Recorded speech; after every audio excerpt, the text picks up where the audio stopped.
Here.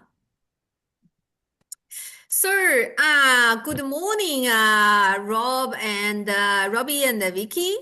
Thanks for joining. We are here to talk about your recent buying trip to China with China direct sourcing. Vicky, you are developing property in Adelaide. So, Robbie, you are the builder turning those vision into reality. So, let's dive in. Vicky, as a developer, what were the biggest challenge you were facing when sourcing material, fixture, or fittings before this trip, like cost, reliability, selection, lead time, etc.? Look, probably we were in initial stages of design, and then we were getting quotes to do the build, and it just kept getting more and more and more. So we were trying to, I guess, make it cheaper and cut back on certain things. So that's when we looked towards China direct sourcing. And when we had that meeting with you, and you explained about how much cheaper everything is over there, it was a bit of a no-brainer for us. We just thought, look, we almost can't afford not to do this. So we obviously went online and heard from a lot of builders that you'd interviewed as to their experience. And then we had an issue with our builder that we were going to go with wasn't open to going and using direct sourcing from China. So we actually met with Robbie and found he was such a really easygoing, helpful person, and we just hit it off really well. And he was open to going to China, not only using China products, but actually coming on the buying trip with us. So that was sort of where it all started. And my husband was actually going to go with Robbie, but then he had a family issue that he had to suddenly go to. So I really wasn't. I guess I wasn't prepared to do it myself, but I'm really glad I did. I sort of got out of my comfort zone, and thankfully Robbie was there, and Charmaine was amazing. She'd sorted out the itinerary of everything we needed to look at, and having Robbie there with all the knowing exactly what we needed and what would suit was just amazing. And we pretty much found everything we needed over there, and Charmaine did a wonderful job. So we're just waiting on our final working drawings because we don't have exact measurements for a lot of things yet, but we're ready to sort of hit the go button when we do. But in the meantime, I've actually ordered quite a few things from over there, just waiting to order everything. Wonderful. So, how will this conversation will go is I will ask Vicky a question, then ask Robbie a question, and then ask a question to both. And then I will ask Robbie a question and Vicky a question, then it's both. Okay? So, Robbie, from a Yes. builder's perspective, how do those sourcing challenges directly impact your job on site? For instance, delay, budget overrun, compromising on quality, etc.? Are you talking about sourcing from an Adelaide supplier? You're talking about Yes. sourcing from a China? Oh, Yeah. okay. Really the main issue is just pricing. Like it's obviously easier to deal with Adelaide contractors than obviously dealing with overseas contractors. Obviously importing it over, not face to face. It is easier to just deal with the suppliers here in Adelaide. Like, cool, here's the money. They come on site, they measure it, and it's out of your hands. But obviously, it's just very expensive to do that. So that's the main issue. Like, there's no issues really for me because I'm only a small builder. All my jobs are being built in about 10, 11 months time. So there's no delays from my contractors because I am quite organized, but it's just you're paying a premium you're paying a stupid markup for what's not really required. You're paying for the exact same product in China, and it's just people are getting way too greedy in Australia. The supply is getting way too greedy, and it's just ridiculous how expensive building is getting. Got it. So, to both Vicky and Robbie, what made you decide that a factory visit to China was the necessary solution? And why did you choose China direct sourcing to guide you?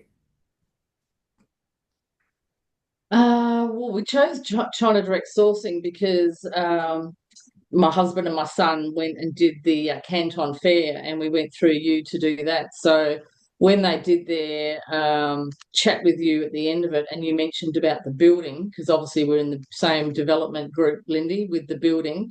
Um, yeah, we just did the figures, and as I said, it was just a bit of a no-brainer that we could save, on a 700,000 build, maybe 1 to 150K per house. So for the outlay and the effort, I guess, of going over there, it was it just, more than makes up for it. Like, it's just going to make such a difference to our end price, hopefully, and our end profit. Mm. But also, I want to say, Vicky, as well, like we probably did save between, let's say, 100, 120, 30 per house with the selections we had. But if we did price apples to apples and we price that higher end selection that we picked, you would definitely be probably saving almost at that 200 mark because the stone that we picked is very, very high up there. The sanctuary, the bathtubs we picked is very high up there. So yeah, we saved a lot, definitely. But if we priced it apples to apples, I reckon we would have saved a lot more, which is good. Yeah, definitely. Because we're building in a quite a high-end area, Lindy, near the beach here. So we wanted, we were, as I said before, we were trying to cut back things to save money. But when Robbie and I were over there, we picked like the top of the range, yeah, of a lot of things like the flooring, all the sanitary ware, we've got stone basins and bath and all that sort of thing. And, there's just so many examples that as we were going, Robbie was telling me this was the budget for this and we can get it for like a third of the price. But then if we actually did go cheaper, like the non stone stuff, then we would have saved a lot more. But I think we'll get a better price for the end product because we've gone the high end items from China. Okay, so Robbie, what was your biggest aha moment during the factory visit? Was there something you saw or learned that completely changed your perspective on manufacturing or quality? Um, I just couldn't get over how big everything was there, like how big the factories are and how big this city is. Like to get to one factory to another factory, you're going at least an hour in the car, and it's just factory after factory after factory. And no, because I've seen factories in Australia as well, but it's just like exactly the same, just bigger, and I guess a fewer high visibility of jackets on, but that's about it. Okay, so Vicky, we visited curated factory. How did seeing the operation firsthand change your confidence in the products versus just browsing a catalog online? Well, I think you really need to touch it and feel it. Like, for example, we were looking at floorboards, and we had originally in our plans like laminated floorboards, but going in there and touch the hardwood, the engineered flooring, and then we decided we'd go not the 2 millimeter but the 3 millimeter. Like we were sort of, I guess, upgrading all the time just because it just felt really good quality. And then like the bath and the tapware, it was just really beautiful quality. But you really need to go there to see even the color selections. We had samples of everything and we were going around matching it. And even like the is it the sintered stone? Like we had to match all that with the kitchen cupboards and that sort of thing. So you do really need to go there. But having picked all the items that we did, we've got a really good, I guess, selection board now. So the next project that we're about to settle on, I think we'll go with exactly the same colours and tones and items. And that way, we don't need to go there and pick them all again because we've already done that. So we'll just put in another order, I think. But yeah, you really need, especially for your first time, you really need to go there just to check that it's not cheap, nasty stuff. It's really high end because most things are made in China anyway. So you might as well cut out the two or three middlemen. Absolutely. Yeah. I So think I was to going to both say of with that, you, I think you were asking like about the Vicky, aha moment. Sorry. yeah. Sorry. To Oh, both can of I you, just say that we were looking at the stones at one point, and Robbie's done a build with this beautiful stone called Taj Mahal. Which how much was that in Australia, Robbie? When About you 700, about $750 Australian per square meter.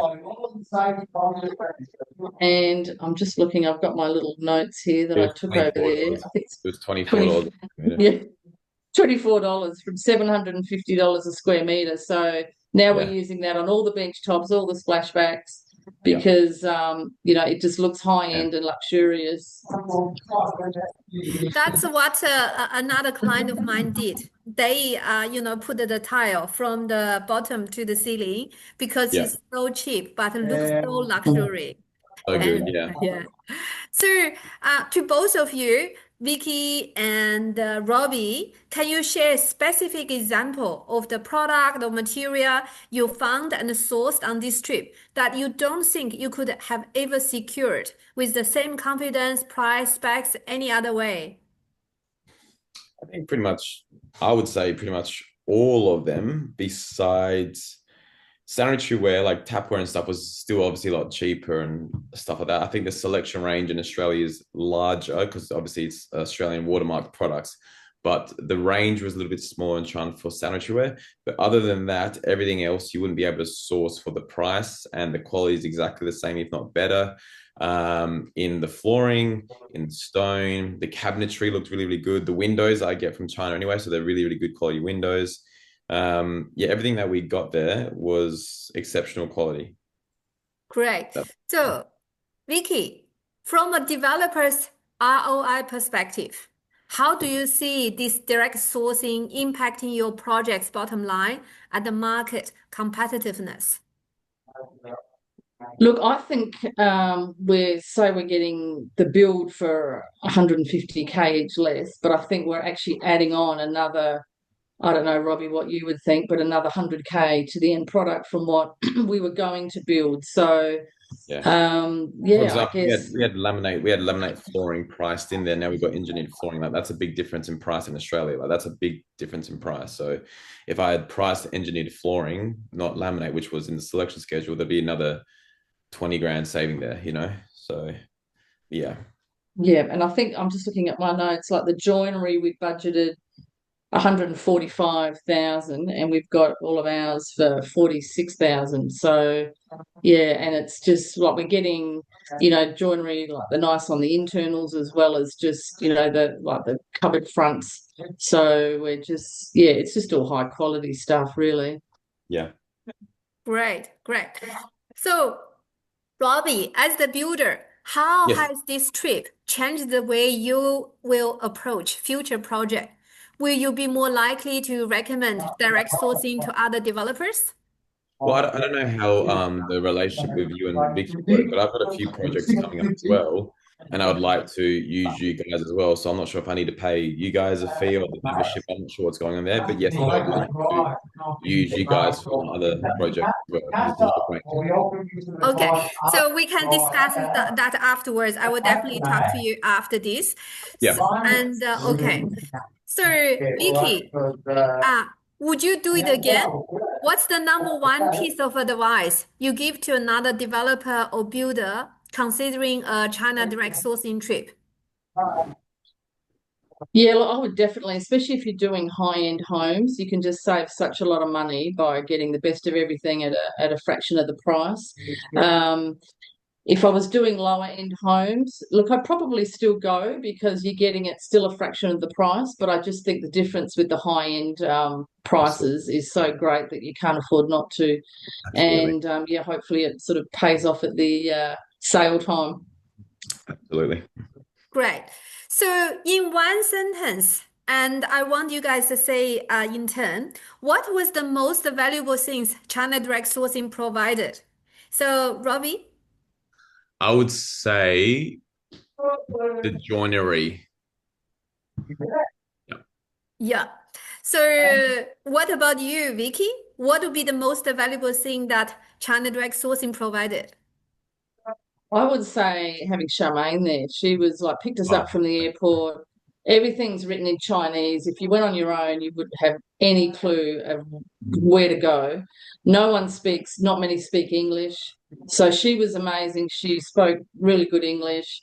She negotiated. She told them, no, that's not a good price. I want a better price or whatever.